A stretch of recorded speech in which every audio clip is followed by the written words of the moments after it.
Alien professor teaches mythical species, then real humans walk in. I am Professor Korr of the Altari Academy of Galactic Studies. My specialty is xenohistory, the study of species known, rumored, and lost. Among the most fascinating lectures I deliver is on mythical species, beings whispered in data fragments, legends carried from colony to colony, stories too strange to be true. And at the top of that list, for centuries, sat humans. 1. The legend. The archives told of them, fragile-looking bipeds from a deathworld called Terra. The data was inconsistent. Some sources described them as weak and short-lived, others as cunning predators who defied extinction again and again. They were said to heal unnaturally fast, to adapt to hostile environments with ease, to treat pain and suffering as obstacles instead of endings. But the council had long declared them mythical. A compilation of scattered fables, my superiors often said.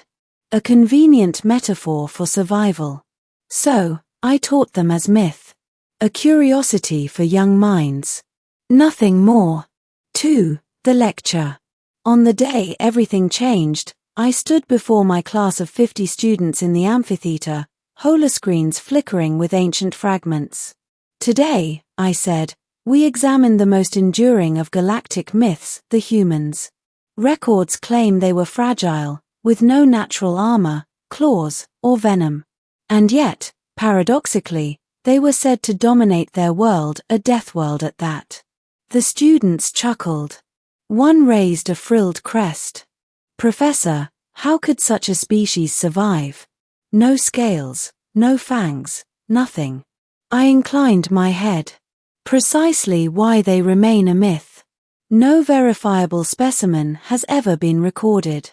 Another asked, but why would so many civilizations invent the same story? I spread my claws in a gesture of scholarly humility. Perhaps as a symbol. A reminder that survival is not only about strength, but also about will. The holoscreens displayed grainy images, humans running, hunting, smiling despite wounds. And then the doors opened. 3. The arrival. At first, I thought it a disruption of class protocol. The doors hissed, and 3 figures stepped inside. They were bipedal. Soft-skinned. Hair on their heads and faces.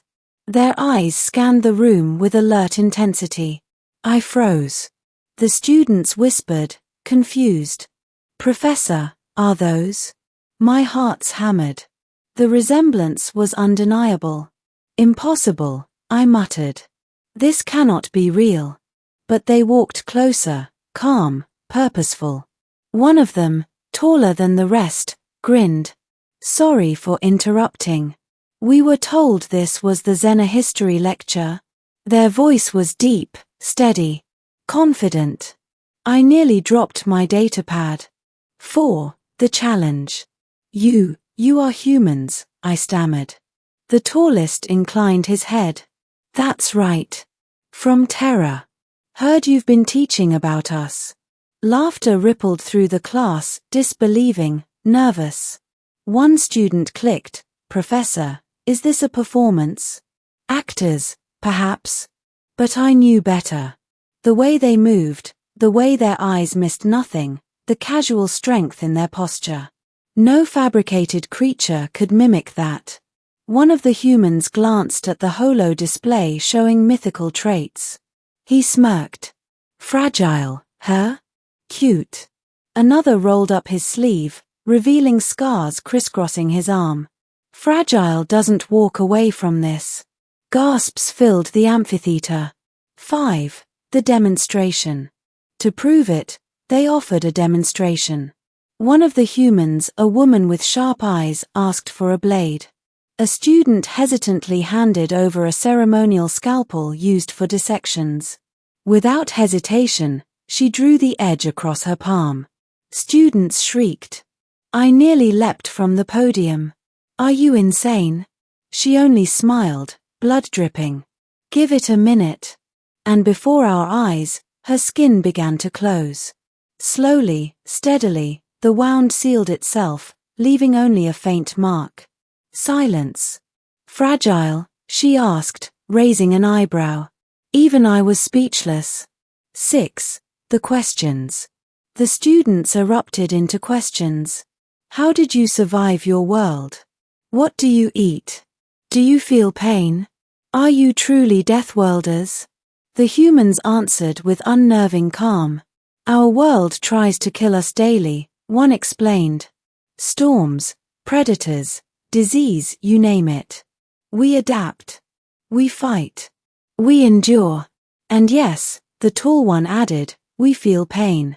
We just don't let it stop us. When asked about predators, they laughed. We were the predators. The students recoiled, uneasy. I felt the same chill. 7. The revelation. At last, I gathered the courage to ask the question that haunted me. Why now? Why reveal yourselves after so long hidden? The human leader grew serious. We weren't ready before. We watched, learned, waited.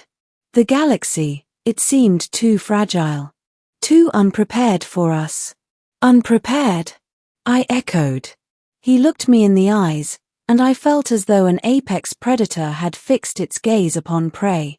The galaxy still thinks strength comes from armor, claws, and fleets. But strength comes from surviving the impossible. That's what we are. The amphitheater was utterly silent. 8. Aftermath. When they left, the class was shaken. My students whispered feverishly. Some were terrified, others enthralled. I remained at the podium, trembling. All my years, I had dismissed humanity as a fable. But I had seen them heal, seen them laugh, seen them stand unafraid beneath the scrutiny of an entire academy. Myth had walked into my classroom and proved itself real. 9. Final reflection. I am Professor Korr Valthesh.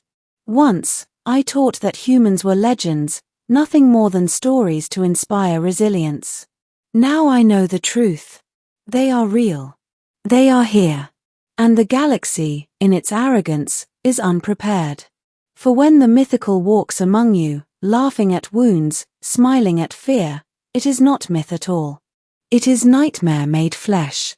And humanity is only just beginning to show itself.